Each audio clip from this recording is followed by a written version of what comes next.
วิวมอทุกคนซึ่งเป็นห้างของคนไทยเนาะมาตั้งอยู่ที่ประเทศลาวได้10 ปีแล้วเนาะทุกคนเริ่มตั้งมาก็ประมาณปี2014เมื่อนี้สวรรค์มีโอกาสจะพาไปเบิ่งไปรีวิวไปชมกันเนาะทุกคนตอนนี้สวรรค์ก็ฮอดไฟแดงหลัก5เนาะทุกคนหอประชุมแห่งชาติเดี๋ยวสวรรค์จะเลี้ยวขวาเนาะไปเลี้ยวขวาเข้าไป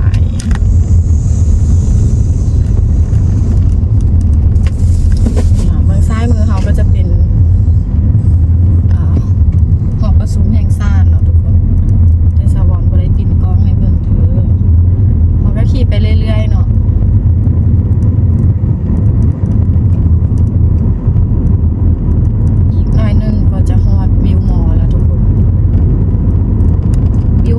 จะแบบว่าจะเป็นแบบ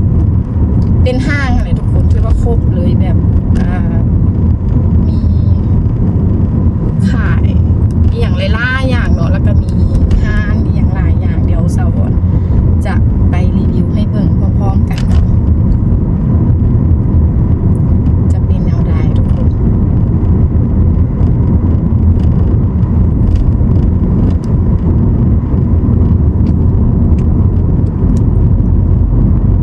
ครบเลยเนาะอยู่ในนั้นมีทุกอย่างเลยเป็นอาหารญี่ปุ่นอาหารลาวอาหารไทยทุกอย่างอยู่ในนั้นเดินจอดรถก็กว้างเนาะสะดวกสบายส่วนหลายแล้วแน่นนะจะมีพนักงานเนาะมากินข้าวมาอย่างซื้อเครื่องซื้อของอยู่ในนี้เนาะตอนพักเที่ยงแต่ว่ามื้อที่สาวรมานี่คือเป็นวันอาทิตย์เด้อทุกคนเนาะนี่เขาก็ฮอดแล้วเนาะเบื้องซ้ายมือเนาะทุกคนเขาก็จะเลี้ยวรถเข้าไป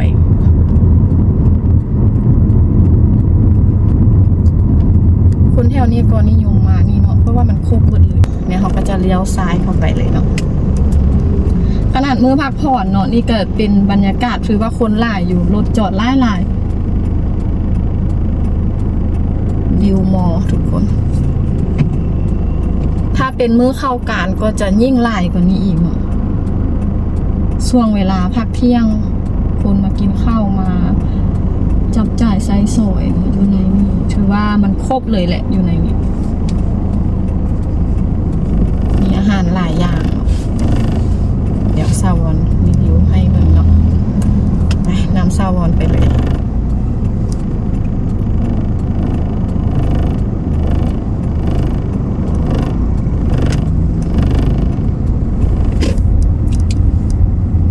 ก็จะไปจอดรถก่อนเนาะทุกคนสก่อนจอดรถก่อนเนาะขนาดมือพักผ่อนในนี้ก็ยังรถหลายแฮง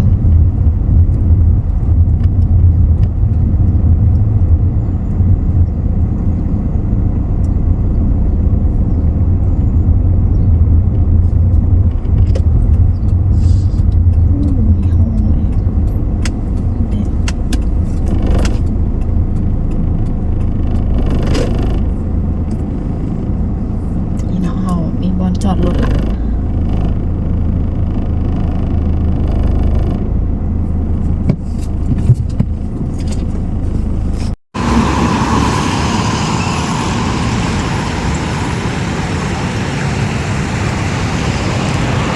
ัลโหลสบายดีสวัสดีค่ะมาพบกับสาววอนสาวลาวสาวเมืองพนโฮอีกแล้วเนาะทุกคนมื้อนี้สาววอนก็จะพามารีวิวเนาะวิวมอทุกคนเป็นห้างของประเทศไทยนั่นเองเนาะมาเบิ่งกันว่าทางไหนมีอย่างเด่นแล้วก็จะเป็นเอาใดเนาะเดี๋ยวสาววอนจะพาเข้าไปเบิ่งพาไปซุ่มไปรีวิวเนาะทุกคนนำสาววอนมาเลยเนาะ Let's go ตอนนี้เขาก็อยู่ทางด้านหน้าเนาะของวิวมอเดี๋ยวสาววอนจะพาเข้าไปซุ่มทางด้านในว่ามีอย่างแน่เนาะทุกคนอันนี้ก็คือทางด้านหน้าเลยจะมีสตาร์บัคเนาะทุกคนถือว่าครบเลยเนาะอยู่ในห้างแห่งนี้ก็จะมีครบเลยทุกอย่างมีห้างอาหารญี่ปุ่นเกาหลีจีนอีอย่างต่างๆเนาะอาหารไทยอาหารลาวเนาะเพราะห้างนี้เป็นห้างของ คนไทยเนาะของประเทศไทยที่ว่ามาเปิดอยู่ในลาวเนาะทุกคนก็จะประมาณนี้มี2ชั้นเด้อทุกคนเนาะ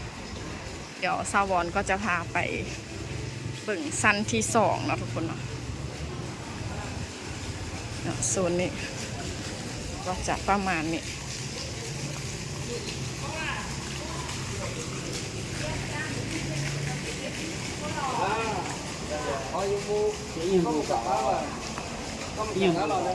อันนี้จะเป็นอาหารญี่ปุ่นเนาะทุกคนเนาะเป็นอาหารเจแปน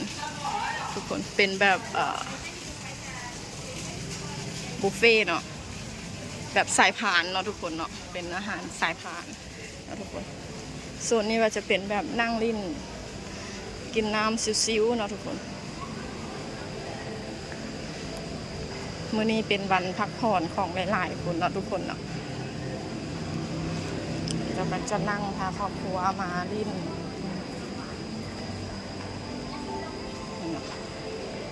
ถือว่าครบเลยเนาะเข้ามาในนี้ก็ถือว่าครบเลย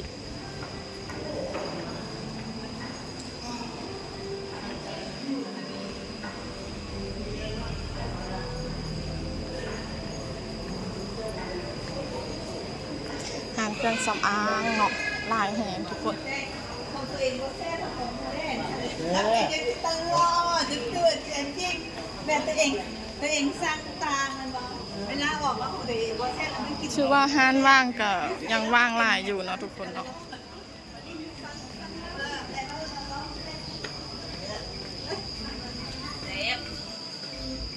โซนนี้เนาะบ่อนจอดรถถือว่ากว้างใหญ่เลยทุกคนเดี๋ยวสวรรค์จะพาย่างไปเรื่อยๆเนาะทุกคนบิวตี้ก็มีเนาะห้านบิวตี้ห้านเสริมสวยห้านความงามเนาะทุกคนตู้ ATM มีหลากหลายธนาคารเลยเนาะทุกคนเดี๋ยวสวรรค์จะพาไปเลาะเป็นซุปเปอร์มาร์เก็ตของลิมปิงเนาะทุกคนผู้สาวน้อยมีสาวน้อยนั่งกินไอศครีมแซ่บบ่แซ่บบ่แซ่บบ่คนน้อยเดี๋ยวสวรรค์จะขอพาไปเบิ่งห้างของลิมปิงเนาะทุกคนเนาะสบายดีเด้บ๊ายบายพร้อม สาวน้อยกินไอศครีมเดี๋ยวพาไปเลาะห้างของลิมปิงทุกคนทางหน้าก็จะมีปิ้งไก่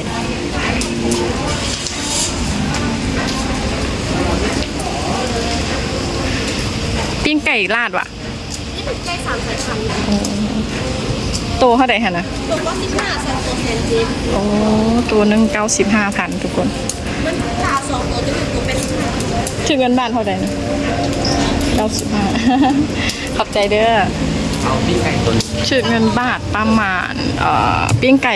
95,000ถึงเงินบาทประมาณ200เนาะทุกคนประมาณ100 ปลายเนาะประมาณนั้นอันนี้คือเป็นซุปเปอร์มาร์เก็ตของลิมปิงทุกคนเดี๋ยวเข้าไปฝั่งทางนั้นก็จะประมาณนี้เนาะทุกคนมีเคาน์เตอร์ไล่เงินหลายมีโซนมากมายเนาะเดี๋ยวจะพาไปเบิ่งโซนมากมายก่อนเนาะทุกคนโซนมากมายเนาะทุกคนคือหลายก็เป็นห้างของคนไทยคือกันเนาะทุกคนห้างลิมปิงจะมีที่สาวรมากก็จะเป็นขนมอบแห้งนี่เนาะทุกคนเป็นมากไม้อบแห้งทุกคนเพิ่นจะมีให้ชิมฟรีพร้อมด้วยเนาะราคาก็ต่างกันเนาะบ่คือกันแต่ละอย่างก็บ่คือกันเนาะนี่เนาะราคาก็ตัวนี้24,000เนาะ100 กรัม24,000เพิ่นจะมีให้ชิมพร้อมทุกคนนี่ ดี๋ยวสวรรค์จะซีมกัน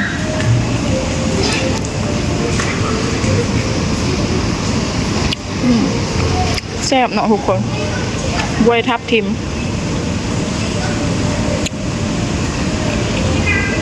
ข้าว4,000ก็คือประมาณ40 บาทประมาณนั้น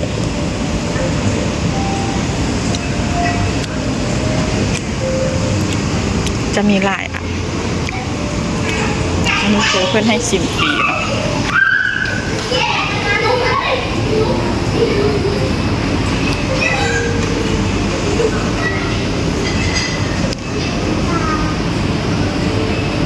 ขิงอบแห้งก็มี อันนี้คือขิงอบแห้งเนาะ50 บาทเนาะถึกอันนี้เงินกีบกับ32,000เนาะทุกคน100 กรัมเนาะบวยตัดเป็นแนวใดบวยตัดเดี๋ยวสวอนชิคอซีมก่อนด้วยเนาะหวานซีมอันนี้คือเพื่อนให้ซีมฟรีทุกคนบวยตัดเป็นแนวใดสวอนไม่เคยกินเดี๋ยวชิคอซีม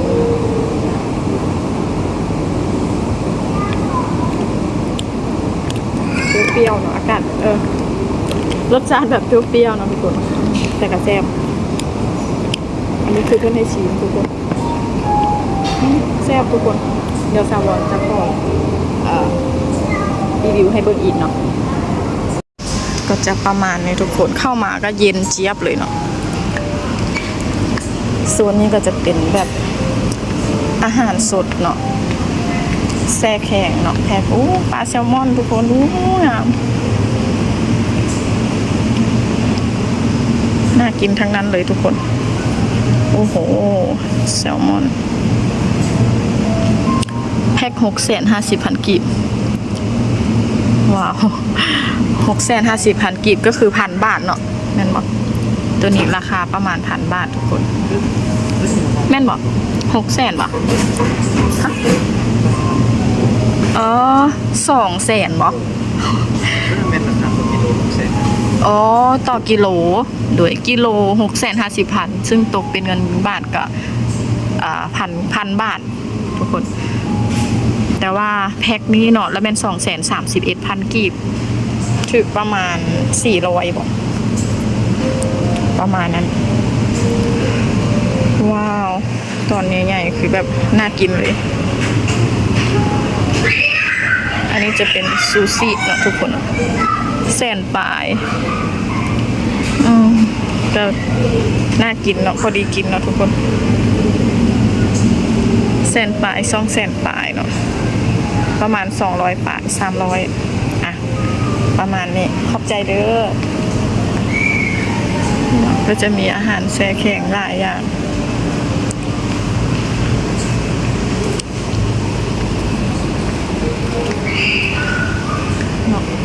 ประชาชนก็จะมาเลือกซื้อเลือกอันนี้เนาะเครื่องใช้ของซอยอุปโภคบริโภคมีครบเลยถือว่าก็เป็นห้างที่ใหญ่ถือว่าครบเนาะ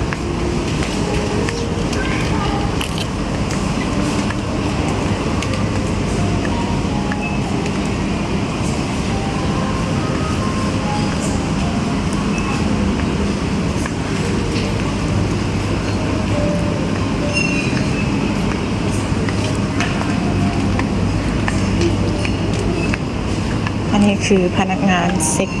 เครื่องเช็คสินค้าเช็คราคาเนาะเพื่อความเป็นระบบระเบียบของห้างเนาะก็จะประมาณนี้ทุกคนอาหารแช่แข็งก็หลาย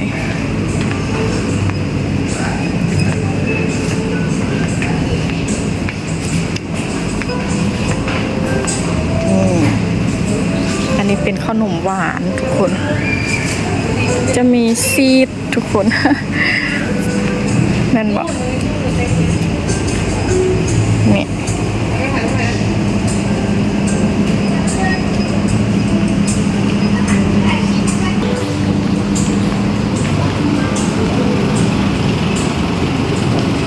มีซีดต่างๆเนาะทุกคน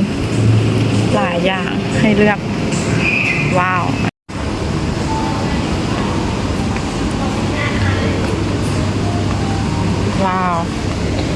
ทุเรียนเนาะอันนี้คือขนมทุเรียนสวอนมากอันทุเรียนนะอีอย่างที่เกี่ยวกับทุเรียนคือมากเบิดเนาะนี่แต่ราคาก็แบบแอบสูงอยู่นะ999 บาทเนาะโอ้โหแพงเนาะเพราะว่าทุเรียนมันก็แพงด้วยทุกคนจะมีแบบมะพร้าวเนาะเป็นแพ็คน้อยแบบ229 บาท229 บาทแพ็กเกจจิ้งสวยเนาะทุกคนแพ็กเกจบรรจุหุ้มห่อคือสวยเนาะน่าสนใจน่าดึงดูดออกไปก่อนเนาะทุกคนบ่ได้ซื้ออย่างมาถ่ายคลิปเฉยๆออกมาด้านนอกก็จะแบบคนละโลกเลยเนาะทุกคนอยู่ในคือเย็นเจี๊ยบเลยแต่ว่าอยู่นอกแล้วแบบโอ้โหอากาศร้อนมากนี่เนาะอากาศประมาณ40หรือว่า42 องศานี่แหละเนาะทุกคนร้อนแฮงนี่เนาะประมาณนี้เดี๋ยวสาวอนจะพาไปเบิ่งชั้น2เนาะทุกคนเดี๋ยวจะพาไปเบิ่งชั้น2กันทุกคน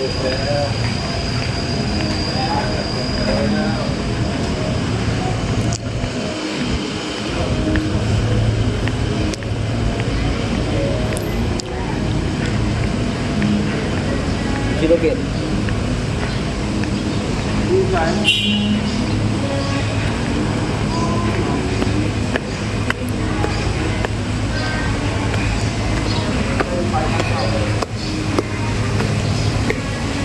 ขึ้นมาชั้น2จุดนี้ก็จะเป็น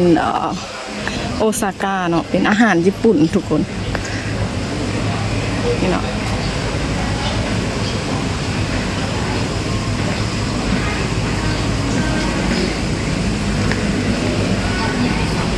เป็นอาหารญี่ปุ่นเนาะทุกคนสาวอนเคยมานั่งกินเทื่อนึงเนาะทุกคนก็ถือว่าโอเคแซ่บเนาะหอบหน่อยนึงเนาะเพราะว่าย่างขึ้นคันใดชั้น2นี่ก็จะแบบมีห้องว่างหลายอยู่ทุกคนถือว่ายังบ่ได้เต็มอยู่พื้นที่ว่างให้เช่าเนาะสนใจติดต่อโทรเนาะ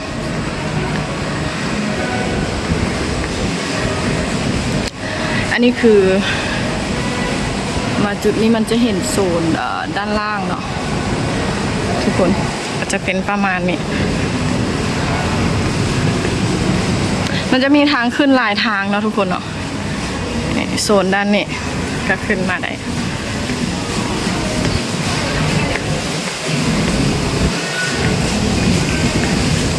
อาหารจีนเนาะอาหารจีนจะเป็นตัวนี้จะเป็นห้านข้าวเปียกห้านฝือห้านกินข้าวเนาะทุกคน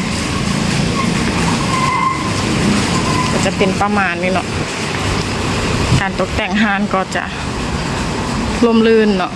อยู่ในห้านก็แบบแอร์เย็นสะดวกสบายดีสาวอนก็ได้มานั่งกินอยู่ห้านนี้เคยมากินอยู่ประมาณ 2-3 เทื่อเนาะทุกคนราคาก็จะสูงอยู่เนาะทุกคนเนาะอยู่มุมนี้เนาะก็จะเห็นด้านล่างประมาณนี้เนาะสาวอนจะพาไปเบิ่งรอบๆเนาะทุกคน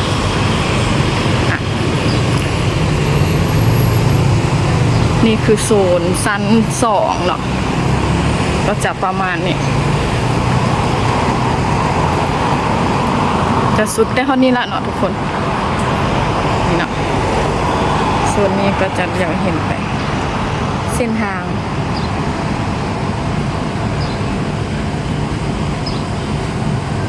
เนาะประมาณนี้โซนชั้น2เดี๋ยวสาวอนก็จะได้กลับแล้วเนาะทุกคนฝากทุกคนกดติดตามกดไลค์กดแชร์กด Subscribe ให้สาวอนในเด้อ อันนี้ก็คือสาววอนเองเนาะอยากโชว์ความอ้วนของตัวเองหน่อยหนึง เนาะบ่ว่ากันเด้อเนาะเดี๋ยวจักหน่อยสิว่าโอ๊ยบ่เห็นสาววอนเลยเนาะอันนี้ก็คืออยากย่างสมแบบที่ว่าบ่ได้จับกล้องแดเนาะหาเพิ่นจับกล้องให้เนาะหน่อยหนึงก็จะย่างมาศูนย์ที่ว่าคนนั่งลิ้นนั่งชิวนั่งกินน้ำอยู่แถวนี้นั่งพักผ่อนชิวๆเนาะ